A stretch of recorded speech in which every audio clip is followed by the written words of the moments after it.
Hello, everyone. I'm Chelsea Sokolow, Chief Philanthropy Officer for Providence Portland Medical Foundation. Thank you for joining us this morning.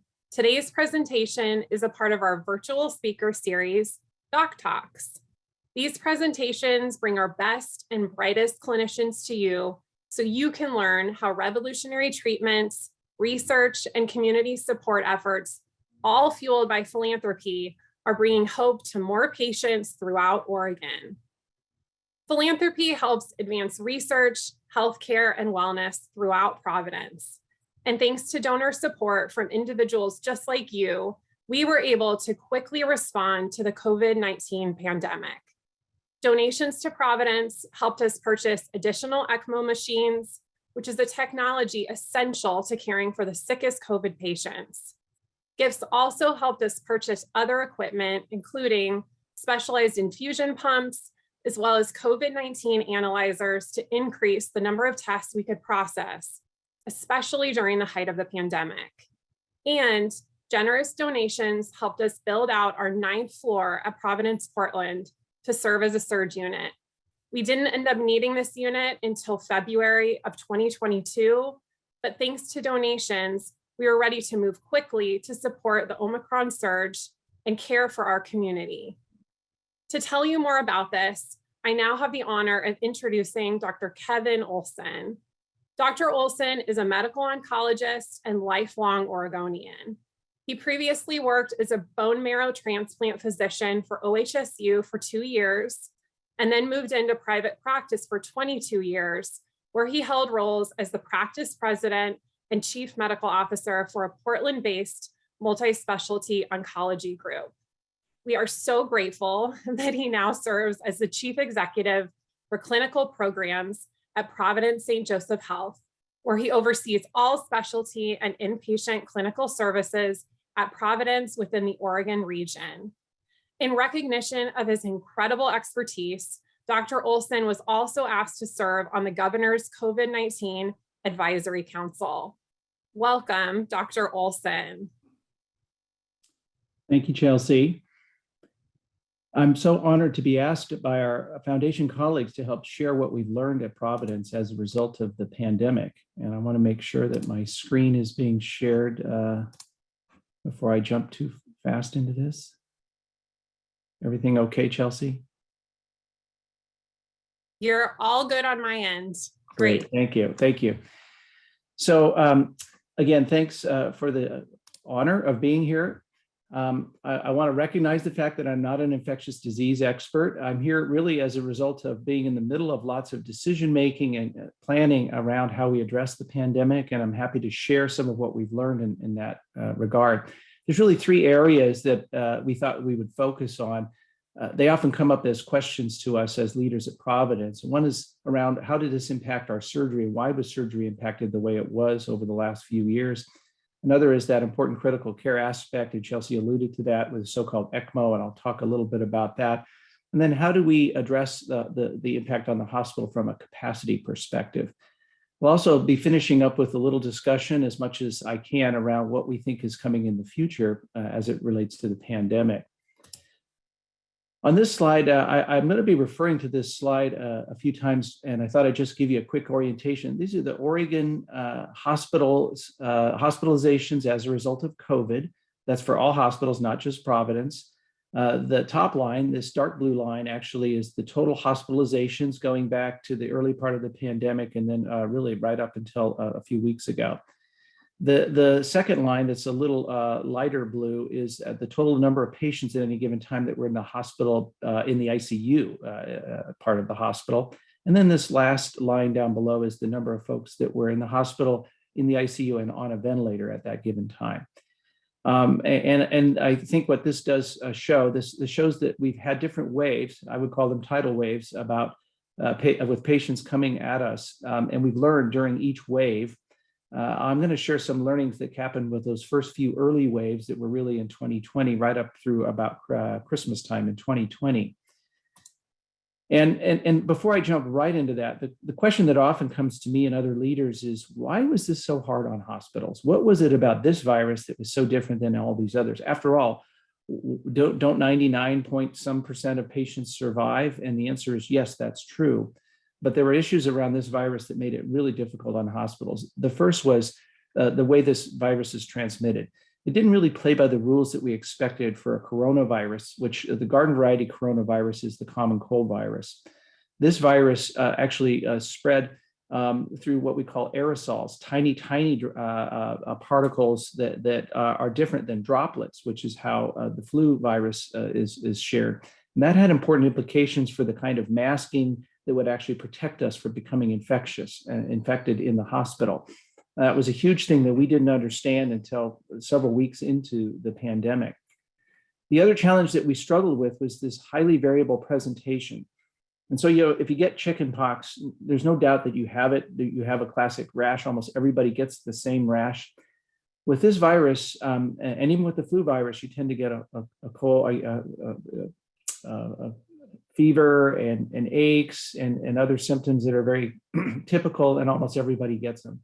With this virus, we saw folks who were incredibly ill from the very beginning. We saw other folks that had very mild symptoms. And then we learned after several weeks that we have lots and lots of folks who had the virus and didn't even know they had it. That creates all sorts of challenges in us trying to control the transmission of the virus within the hospital. And that leads us to need very reliable testing. And that was the third thing that we didn't have. We did not have a reliable testing strategy at the beginning of the pandemic so that we could know exactly who was infected and who was not. I will say that Providence quickly developed one of the largest and most high throughput testing programs in the state. And we did that very quickly.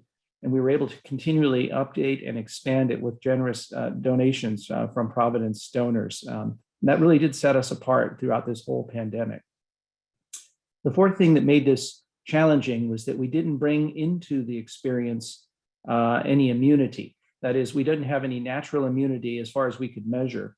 And we didn't have a way of vaccinating patients who were potentially going to become infected. More importantly, we didn't have any specific treatment. So there was no Tamiflu, there was no antibiotic for this. We were really kind of on our own to deal with the consequences of the infection. And then the last thing that was important at the beginning of the pandemic is that we didn't have enough PPE, that is so-called personal protective equipment. We actually were struggling to know exactly what the right kind of personal protective equipment to use in the hospital was when we were considering trying to keep ourselves protected as we took care of these patients. And then as we understood what works and what doesn't, we quickly drained our stockpiles of that. And that created challenges for us in managing through the hospital and through the rest of the pandemic. It was kind of, in fact, we often talk about this like the toilet paper issue. You know, when we didn't have enough toilet paper, it was because we always just produced just enough to keep the shelves stocked, and it doesn't take too much more pressure on that stock on the shelves to deplete it quickly. And that's exactly what happened with PPE. When we started increasing the use, we didn't have to increase it very much before our stockpiles were eroded. Again, being part of Providence, we were able to address that through the supply chain upgrades much more quickly than most of the other hospital systems, and we were very proud of that, but it was a huge issue at first. So as a result of all of that, we had those challenges coming at us. And we knew patients were coming. We didn't know exactly how many. We didn't know if we had enough PPE. And so what can we do about that? The best thing that we can do is to make room for incoming patients by stopping the non-urgent care that typically is in our hospitals. It can be important, but it may not be as urgent as it needs to be. And it might allow us to create some capacity by reducing the number of folks in the hospital who don't absolutely have to be there. And the focus on surgery was really front and center on that regard.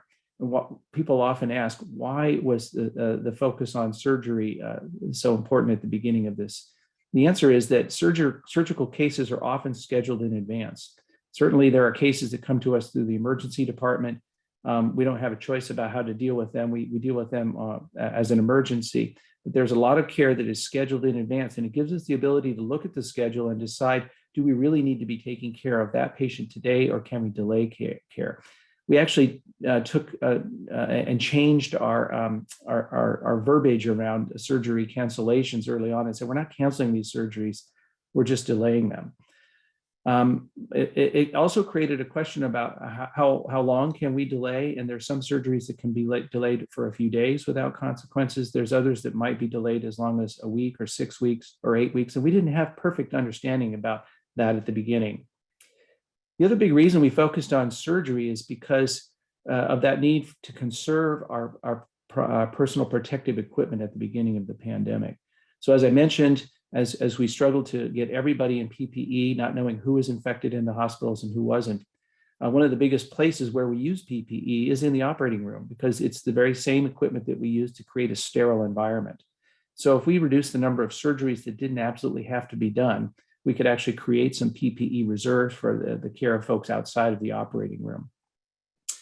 The other thing that came forward actually from early research in patients in China was that there was this awareness that if you took a patient to the operating room for an major invasive surgical procedure, and if the patient had COVID and you didn't know it, that could be a very harmful experience for the patient.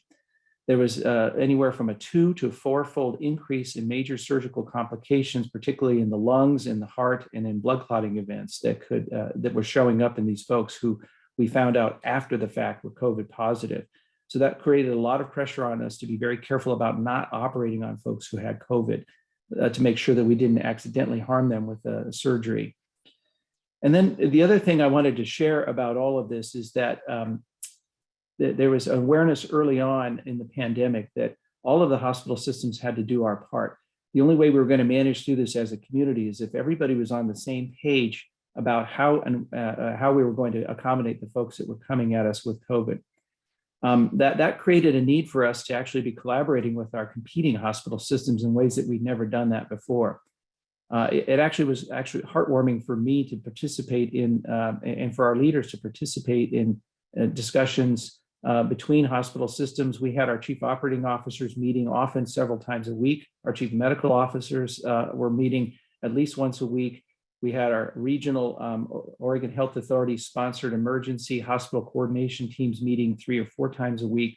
All of this allowed us to try and stay on the same page, because we recognized early in the pandemic that if it looked like Providence was approaching this with one definition of urgent surgery and Legacy or OHSU was using a different one, it was creating a lot of stress on our caregivers, and we needed to protect them by being as consistent as possible between the different hospitals, so everybody felt they were doing the same work the same way. And I will say that collaboration continues today in the hospital systems, and it's one of those good outcomes that I think came out of the pandemic. In particular, how do we handle surgery scheduling and surgery activities? One of the first things that we had to do was create review committees at every hospitals.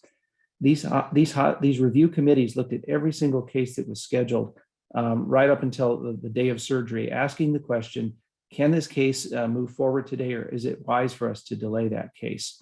And again, as these definitions of what was urgent and what was elective started to change, that put a lot of pressure on those physician leaders who were trying to make those decisions. Again, we were trying to do it as consistently as possible across our own Providence hospitals and then in collaboration with the other hospital systems. Another important thing that came forward, and I'm sure many of you experienced, are COVID testing platforms that we stood up to go through drive-through testing that allows us to actually get a test and get a result quickly. But in the case of surgery scheduling, we had to make sure that our testing preoperative was not too early before the surgery was scheduled, so that the patient didn't have a chance to become infected after their test. We also had to make sure that the test results were quickly communicated to both the patient and to the surgeon, so that there was no surprises about folks that were positive. And we also had to make sure that our patients who might have been infected a month ago, who are today negative for COVID, but are still be recovering from a previous infection, we had to make sure that those patients didn't accidentally slip through the cracks. And we were able to do this with our testing platform that I mentioned earlier. We had an amazing team in our so-called perioperative clinic led by Dr. Tessa Collins, who was working to make sure that every single case was reviewed and that there was no accidental care for somebody that we thought was COVID negative, but was really COVID positive. And then the last innovation that we recognized after we got through that initial PPE crunch in March, April, and May of the beginning of the pandemic, we recognized that our ambulatory surgery programs, which are our joint venture centers that we're a part of in 5 different locations, we could shift a lot of care that we traditionally do in hospitals into ASCs. That allows us to preserve that capacity in the hospital for those other COVID positive patients and for other patients that cannot have care in an ambulatory surgery center. So we made good use of that through the pandemic. So those are some of the ways that we have modified what we do as a result of COVID and how we're continuing to operate differently as a result of COVID. Going back to this slide and the impact on the hospitals, if we look to that time that was really in the middle of last year and into the so-called Delta wave, which was last fall, we can see that case numbers rose in the middle of the summer and then again in the fall. We can see some pretty huge increases here with that Delta wave. But I think the more important aspect here is that the numbers of patients that ended up in the ICU with Delta were much higher than they were previously. By the way, I want to share that as we look at these numbers for the whole state of Oregon, it's important to know that at every given moment of the pandemic, we've had at least 25% of all the COVID positive patients are being cared for in Providence Hospital. So we felt like we were definitely carrying more than our share of the COVID load, and we're learning a lot from that. But the issue around the second set of waves was really around the impact in the intensive care unit and how do we address that. And so a couple of things came forward right off the bat. Typically, when patients are suffering from lung complications that require ventilation, mechanical ventilation, we typically deliver that care while the patient is lying on their back. It was discovered relatively early in the pandemic that we would actually do better to manage these folks laying on their stomach. And that's what we call proning. And that middle picture is a picture not of a Providence patient, but it was from another hospital of what it looks like to manage a patient on a ventilator when they're on their stomach. That was something that we typically didn't do very often at all, but we learned early that that was important. And I wanted to also share that one of the great things about being part of Providence is that the system team was coordinating weekly grand rounds activities where our nationally recognized infectious disease experts were gathering what we've learned internal to Providence, as well as what's being published across the world, and then using that to update our teams. And typically there were hundreds of our clinicians, doctors, nurses, and other clinicians that were on those grand rounds calls, so that if there's something was understood on Monday in one part of Providence, everybody in the system was understanding and managing to that a week later, within a week. I think that really allowed us to be more flexible. And as I've tracked our outcomes of patients that were hospitalized with ICU care at Providence in Oregon, we've consistently been having outcomes that were better than those were published across the country. I think a large part of that was that information sharing.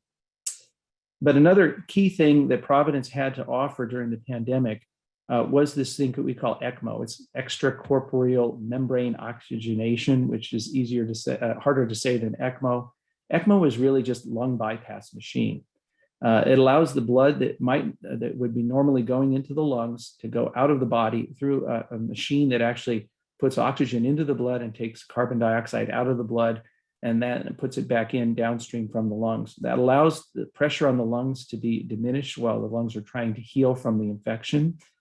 Providence had this capability. We're very proud to have it online and operating at Providence Portland in our ICU there with our pulmonary critical care team that operates at that facility. That ECMO was expanded early in the pandemic with generous donations. We were able to expand our ECMO capacity by 25%, which was huge because there wasn't enough ECMO in the whole northwestern corner of the United States to serve the number of patients that needed it. And I think it was important for this group to know that there were daily, sometimes 2 or 3 times a day, coordination calls looking for where are we going to take a patient that's in Idaho or Oregon or Washington, and where, if they need ECMO and there's not enough ECMO, where are they going to go? We were participants in that. and it allowed us to get ECMO to just about everybody who needed it. There were a few well-publicized cases where the ECMO capacity wasn't available when the patient needed, and we unfortunately lost some of those, but we were really able to coordinate much better because of that. And also wanted to share that the picture that you see on the right there is a picture of what it looks like in an ICU room when a patient is on ECMO. You can see the complexity of the equipment is overwhelming. You can see the nurse that's administering the care is also has an extreme level of PPE on. And so I just want to ask this group to take a note of what it would have been like to work in that environment. And each one of these patients usually needed 2 nurses all the time to take care of them with all of that equipment and all of that PPE. This was an incredibly trying on our ICU teams. They performed marvelously, but I think we need to acknowledge the intense challenge that they had to overcome in getting through, especially with that Delta wave. And I want to recognize that heroic effort that they put forth as part of Providence. So if I switch gears a little bit to where we've been more recently, this last box shows the so-called Omicron wave. So Omicron is the most recent variant of the COVID-19 virus. As we were predicting that it would come, and it was first discovered in South Africa and it quickly spread across the world. One of the things that you'll notice is the peak of number of patients that were hospitalized was just about as high as Delta. But if you notice, the number of patients that needed ICU, and in particular, the number of patients that needed ventilators was much lower than it was with Delta. And so that created a different kind of pressure on our hospital where it wasn't as much about the intensive care unit. It was really about how are we going to take care of a lot of folks who are just sick enough to be in the hospital, but not so bad as to need the ICU. One of the innovations that we implemented at Providence was to recognize the fact that we had in our hospital 2 unfinished floors on the 9th and 10th floors at the Providence Portland Medical Center. And we could use those floors to actually expand our capacity. And in essence, what we did is created a field hospital, but we did it, instead of doing it outdoors under a tent, as has been often done in other places, we did it indoors so we could take advantage of the heating and ventilation and air conditioning that's already in place there. These are pictures of that unit before it went live and before it was actually fully ready for patients. I think I wanted to point out that while we did build, this was just shelled space with nothing in it when we started at the beginning of the pandemic. With generous donations, again, from our foundation supporters, we were able to quickly construct what you see here on the screen. That includes putting electronic medical records on carts. That includes hospital beds. That includes walls that weren't able to go all the way up to the ceiling. That was an important recognition, is that we couldn't really make this like a traditional hospital unit, but it was capacity for up to 48 patients that we had available if we were going to become overwhelmed on the hospital side. We didn't have to activate that until just this last February with this Omicron wave. And our biggest challenge at that time, while we had this facility ready to go, what we didn't have is enough staff to actually take care of patients. And so as you've all heard about the so-called Great Resignation, we had challenges with our nursing teammates being beleaguered, some leaving the profession, some leaving hospital care to do less intensive work in other parts of Providence. And all of that left our nursing team stretched extremely thin. So while we had this facility that we could operate, our challenge was where were we going to find the staff to actually man it? Thankfully, in collaboration with the Oregon Health Authority, we were able to find traveling or agency nurses that were able to come in and help us staff this up. We were also able to get physicians from outside of Providence to come and be a part of our care teams. And that allowed us to take that overflow capacity into the specialized unit. And that unit has been stood down now. We don't need that capacity right this minute, but it was an incredibly valuable resource, and it remains available if we need it down the road. I would also want to mention that during the early part of the pandemic, we were focused on how to take the best care of patients who were coming to us with COVID. We recognized early in the pandemic that those first few waves, those patients that would show up and not look that bad in the emergency room at 9 o'clock, by 9:30, they were badly ill and needing to be on a ventilator. And that that rapid deterioration was something that we thought needed to be handled at the big hospitals. So our habit until this Omicron wave was to take all of the COVID positive patients we find in our hospitals and transfer them to our big centers of St. Vincent's and Prov Portland, because they had the ability to handle those deteriorations quickly. With Omicron, we actually went the other direction and said it's time for us to start taking care of COVID in our smaller hospitals in the Portland service area, like Providence Newburgh Hospital, Providence Willamette Falls, and Providence Milwaukee. And we were able to keep some cases at our critical access hospitals in Seaside and Hood River as well. So we were able to spread the burden a little bit evenly. And so between standing up this unit on the 9th floor and then spreading those COVID cases out to the smaller hospitals, we were able to manage through the Omicron wave reasonably well. But I also think it's important to note that our staffing challenges have been an issue. We've been very successful at hiring in new nurses, but it takes a while for nursing team members to be educated, onboarded, and fully ready to go. And so we're thankful for that extra influx of talent that we were able to use during the Omicron wave. So the tricky thing that is often asked of all of us is what lies ahead. And so I'll see if I can spend a few minutes trying to answer that question. One of the first questions is, are we done yet? And I think I saw in the Wall Street Journal the other day is that a statement that to the effect that, well, we're not done with COVID, or COVID's not done with us, but we're done with it. At least we're done with a lot of the challenges around curtailing our normal activities. And I think there's no doubt that we're all very fatigued from what we've had to do to minimize the impact of the virus on our communities. But it's very clear that COVID is not going away altogether. In fact, as we speak, there is a small wave that's flourishing right now. Patients are being infected, and we are seeing an increase in our hospitalized numbers. At the peak of the Omicron wave, we were up in the 220 or so patients in our hospitals at Providence, which is a number, by the way, that I'd never thought we would have been able to handle a year prior.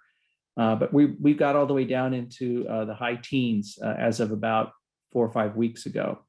Now we're back up into the 30s.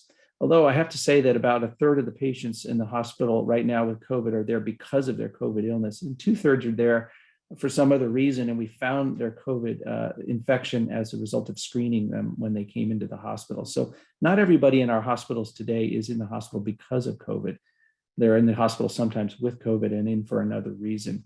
Nevertheless, we're not done yet.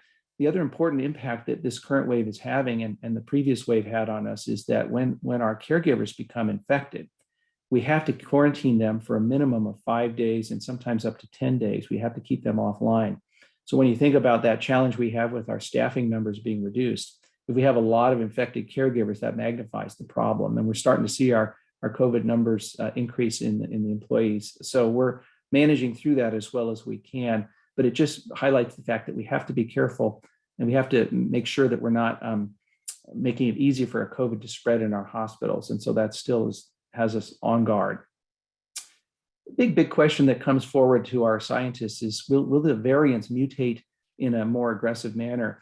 And as you've been paying attention, if you've been paying attention, you've noticed that the last few mutations of COVID have seemed to be less virulent, less aggressive than previous ones. There's some sense that the current variant that's spreading right now is not as challenging to manage. We're hoping that trend continues, but the scientists warn us that there's no guarantee of that. So it could mutate in the opposite direction. We're hoping that it won't. We're going to have to keep our guard up around that. Lots of questions remain around what's the right booster schedule for vaccines. And as you know, there's several different vaccines out there. I think an important thing for us to note is that under normal circumstances, vaccinations are studied over years' time with careful attention to side effects and also understanding exactly how well they work and optimizing that schedule of delivery. We didn't have that luxury of taking years to figure out how to do that with these COVID vaccines. So they came online quickly. Like many vaccines, none of them are perfect as far as preventing infection. There's not always clear how long the immunity will last. It's clear that one dose or one schedule of administration doesn't last forever in all patients. So we're still trying to figure out what's the right way to do boosters. As I look forward, I think it's likely that we're going to see a program that's kind of like the flu, where we have re-administration of vaccines on a regular basis. But what's that schedule is, I'm not sure. I don't think anybody knows right now. How do we live with persistent viral transmission? How do we live outside of the hospital, and how do we live inside of the hospital? This is a huge question for us in the hospital space. We are not in any hurry to get rid of masking inside of hospitals. We know that masking is not perfect, but it does help limit the potential for us to spread the virus, especially if folks are in our hospitals without knowing that they have COVID. We want to make sure that our vulnerable patients aren't accidentally exposed, and wearing masks is going to be our norm at least through the end of the year. What goes on beyond that will really depend on what the level of community activity in the community is. But we're struggling also with so many policies that we put in place at the beginning of the pandemic because they were done out of an abundance of caution. Right now, we're looking at those policies to ask ourselves, did they achieve what we thought they would? And how important are they to keep going in the hospital? Because they do make it harder to work in our hospital. A big one is our visitation policy. We wanted to make sure that visitors didn't accidentally bring in a infection into our hospitals, so we limited the amount of visitors. It's become clear that limitation does make it very hard on patients. It makes it hard on our staff. It makes it hard to plan discharge. It makes it hard for loved ones to feel supported and to do the support for their family members in the hospital. So we're in a dialogue right now about how we adjust our visitor policy. But that too is another thing that if we do it one way at Providence and everybody else is doing it a very different way in the Portland area, it creates a lot of stress for our caregivers. And so we're trying to do that in concert with other hospitals. What about the flu? The flu, interestingly enough, is something that we've seen virtually none of since this pandemic began. And that leads us to questions about whether it's going to become the yearly experience that we've all had in the past, or is there something about this pandemic that will make it not come back? I think most infectious disease experts are predicting that we'll have some level of flu, but maybe it won't be as bad as it has been in the past. Virtual care is another thing that we really learned how to implement during COVID. And what we found is that in many, many areas it works. And in many cases, patients prefer care to be delivered in a virtual manner. But we also are happy that government payers and commercial insurers are covering it today. We have concerns about that lack of coverage that might come about if folks say we're done with the pandemic. Does that mean that we're done paying for a lot of the virtual care? And so we're anxious to not see that happen, but we're trying to make a game plan in case it does. I don't know if I could say enough about the importance of our infection prevention colleagues. We've always had team members in the hospital whose job was to understand how infections might be spread in the hospital and to help train our teams to avoid that. That infection prevention team was crucial, and we can't take it for granted going forward. We had marvelous performance from our teams at Providence, and we're going to keep those teams well staffed and well supported. Now, inside the hospital, infection prevention is how we manage that. Outside the hospital, there's public health teams that are designed to do the very same thing for our communities. And I think what we saw during the pandemic was that we've been cutting corners on our public health investments, and that made it very difficult for a coordinated approach to a pandemic. I think my colleague, Dr. Steve Freer, who's been our regional chief medical officer through all of this, would be loudly advocating for public support of public health structures that need to be bolstered, because there could be another pandemic with a different virus, and we can't plan effectively without public health on the ground. And then the last thing that I'll share, and the thing that's really important these days, is how do we reconstitute our workforce? So we have a very tired and a very beleaguered workforce. We have folks that have left the workforce, some because they wanted to retire early, some, as I mentioned, because they wanted to take jobs in different parts of Providence that aren't as intense as our hospitals, and some just left to move to other areas. How do we build that team back up and train them as quickly as we can so that we can get back to caring for the care that's been delayed as a result of COVID? There is pent-up demand for care in our hospitals. We want to make sure that when patients come to us, we've got the right amount of people trained as optimally as possible to take care of them. And so we're working hard to to develop training programs and develop educational programs to support these folks so that we can hopefully get back to a more normal way of proceeding. So I'm hoping that that short story about an awful lot that happened during the pandemic and at Providence is what you were hoping to hear about today. I know that a lot of times these presentations generate more questions than answers, and so I'm happy to take questions from our team members here. So I'll go ahead and stop sharing my screen and see if Chelsea has any questions. Wonderful. Well, first, I'll just start by saying a huge thank you, Dr. Olson, both a very interesting and highly informative presentation. So thank you so much for that. As Dr. Olson just shared, this is now the question and answer portion of the presentation. So if you have a question that you would like to ask Dr. Olson, now is that time. Please enter it into the Q&A feature. So Dr. Olson, we do have a question to get us started here in this portion. This question comes from a guest named Polly, and Polly is asking, it's a two-part question. Why are long COVID symptoms so challenging to manage and so different than a typical flu? And the next part of the question is, and how is this long COVID impacting our hospitals and our clinics? Yeah, that's a great question. So long COVID, for those who aren't familiar, is really this syndrome that developed shortly after the infection became prevalent, where folks who either had a mild or a severe infection, they would recover from the pneumonia infection, but they would be left with this chronic fatigue syndrome, for lack of a better term, symptoms that might include headaches, weakness, fatigue. Lab testing is often not helpful in understanding exactly why. And so there's been a lot of research going on to try and understand why that is what it is. We've actually set up a clinic structure in Providence where we try to take those folks who have those symptoms and get them into a single space where we can manage them in a more consistent way. There's some ability to study folks that have long COVID as a result of that.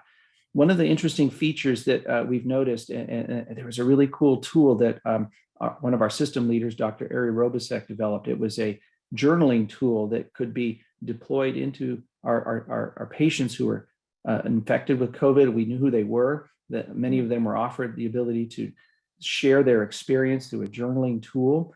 And then that shared experience could be used as a data source to see who's struggling with what.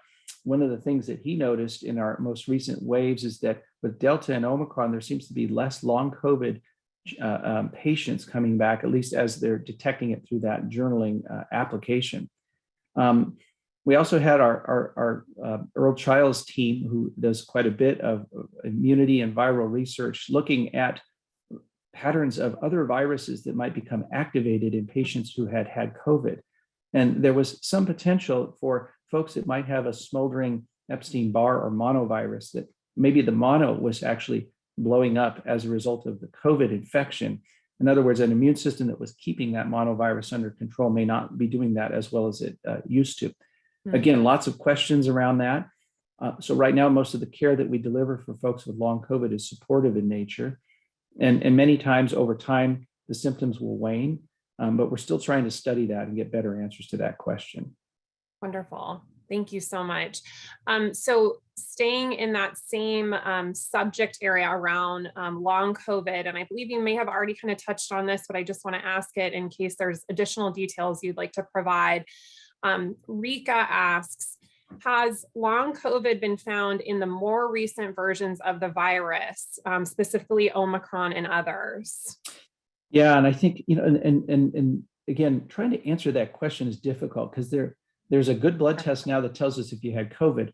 There's not a good blood test or an X-ray that tells us if you have long COVID. So having long COVID is something that is really about patients reporting their symptoms and then having that be categorized as long COVID.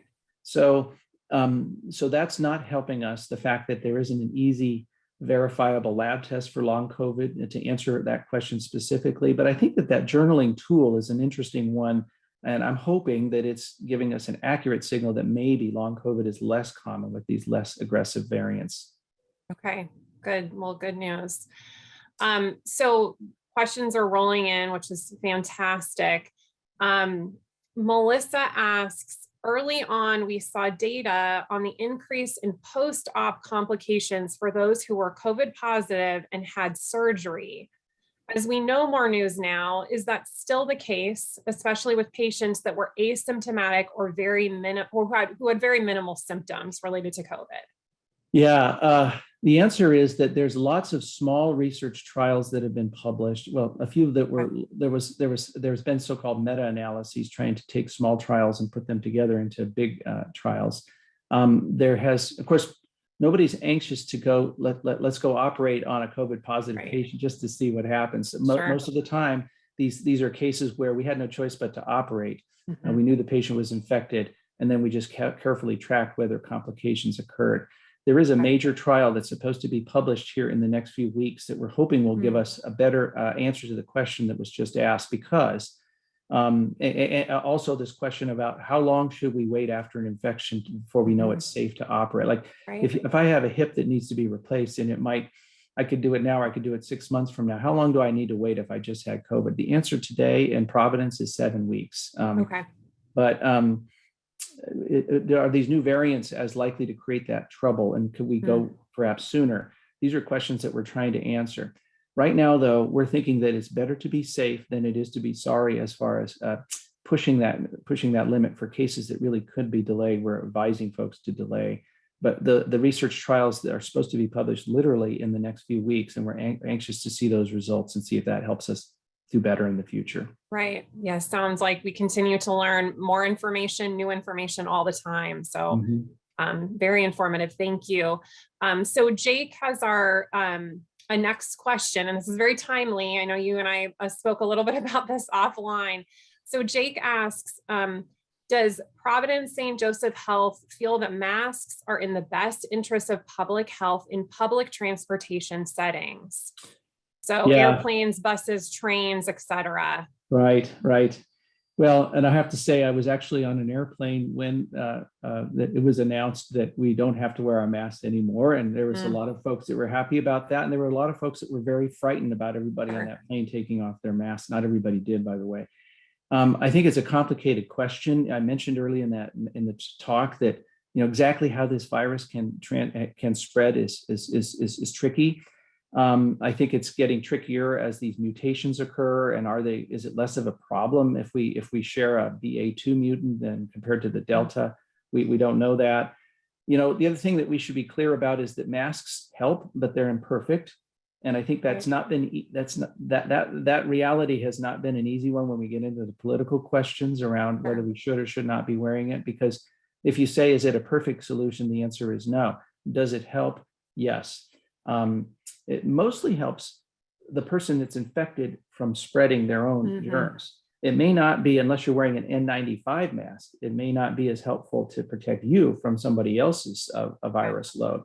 So I think the answer that most would say is that if you're immunocompromised, if you're in that high-risk group, and we know that high-risk group is folks with pre-existing heart and lung conditions, diabetes, obesity, or immune compromise. If you're in that space, it's better to be wearing a mask and probably an N95 if you really want to keep it from coming to you. As far as whether it's wise for us to take masks off in public settings and in public transportation, I don't know that Providence has an official policy on that. I know that our infection disease and our infection prevention docs would be saying, when in doubt, we should be doing more rather than less. So that's kind of the balance. But we also recognize that everybody's tired, everybody's struggling, and everybody's trying to sort out, what is political rhetoric versus what is science, and we just recognize it's difficult. Yes, absolutely. Okay. Well, thank you so much for that response. So this next question is it's asking a little bit of advice about your personal take on a situation. So Laura asks, how do you personally handle conversations with family and friends who don't really support mask wearing or vaccinations, who don't really believe in the virus and the pandemic? she goes on to share that, it's extremely challenging and it's hard to have these conversations. Do you have any advice for those of us who are trying to navigate that? Well, I have to say, this has come up incredibly. I have to say it probably peaked during the Delta wave, especially Sure. when folks were in those ICUs and they were not able to visit. And I just got to recognize that our nursing team in particular and our docs, I mean, were yelled at by family members over this very issue. And that's incredibly traumatizing. What as we tried to coach ourselves and our caregivers through this, we said, let's try and meet the people where they are at. So folks who carry these strongly held beliefs, sometimes they're not as strongly held. And we found that dialogue that starts by listening and understanding where their concerns are coming from, and at least validating that has been, okay, I understand you here. I'm hearing you say this. I hear you. That's a better place to start than you're wrong. And you just need to get with the program. So, hard-headedness on one side can be met with hard-headedness or not. And so we're finding that it takes more time and more energy, though, to go into that space. And so, but we found it to be a little more effective. What we found too is a lot of folks will bring that kind of thinking to the table and not have it as firmly entrenched as we thought.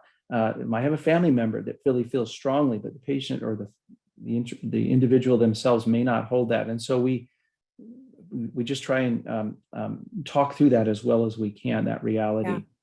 But I've got dynamics like that in my own family, so I know exactly what we're talking about. I won't say that I've got a perfect solution for it, though. Yeah, well, some absolutely, very helpful advice, and we're all sitting in that space, right? So I appreciate you providing that guidance to our guest here today. Does anyone have any further questions?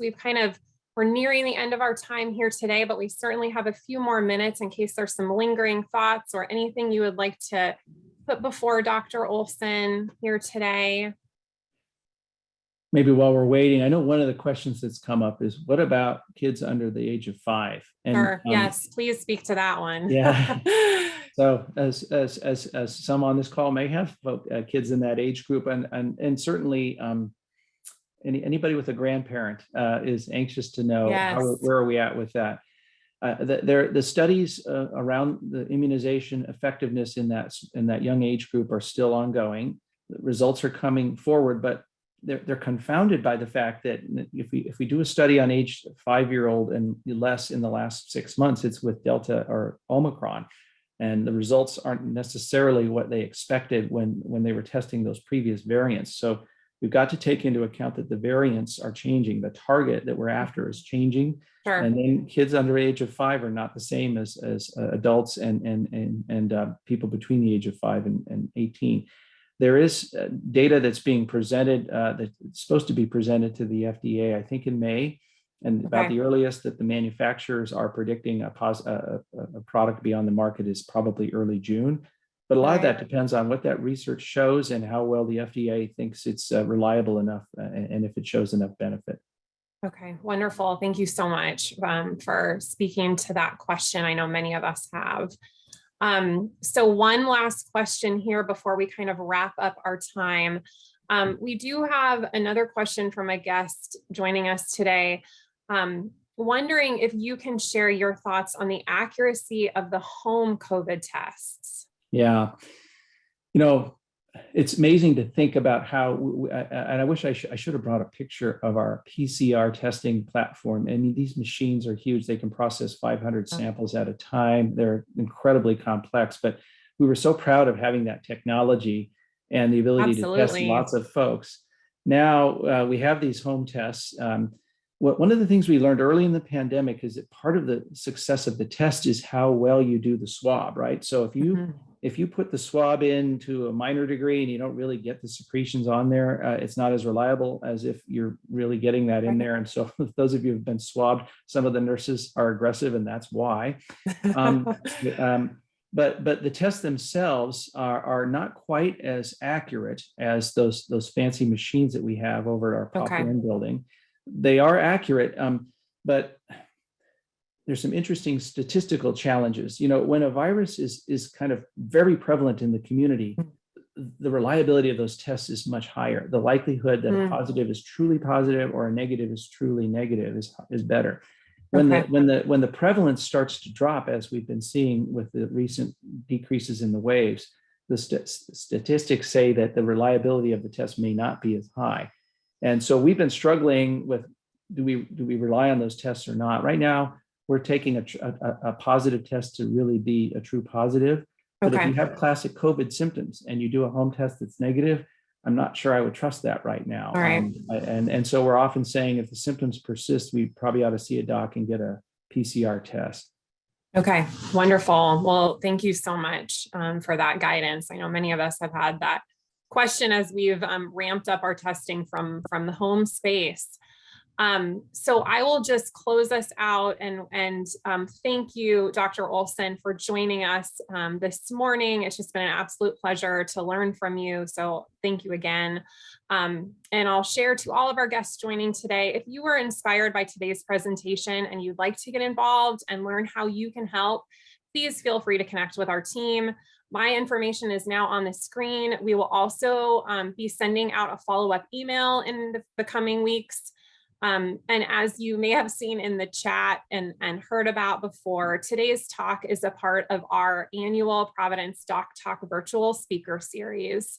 The next DocTalk is coming up on June 9th, where we're going to feature Shelley Yoder and Joe Ichter on the topic of community health. So if you're interested in registering or you just want a little bit more information, you can visit providencefoundations.org/DocTalks. Thank you so much for joining us again today. Thank you, Dr. Olson. I hope you all have a wonderful afternoon.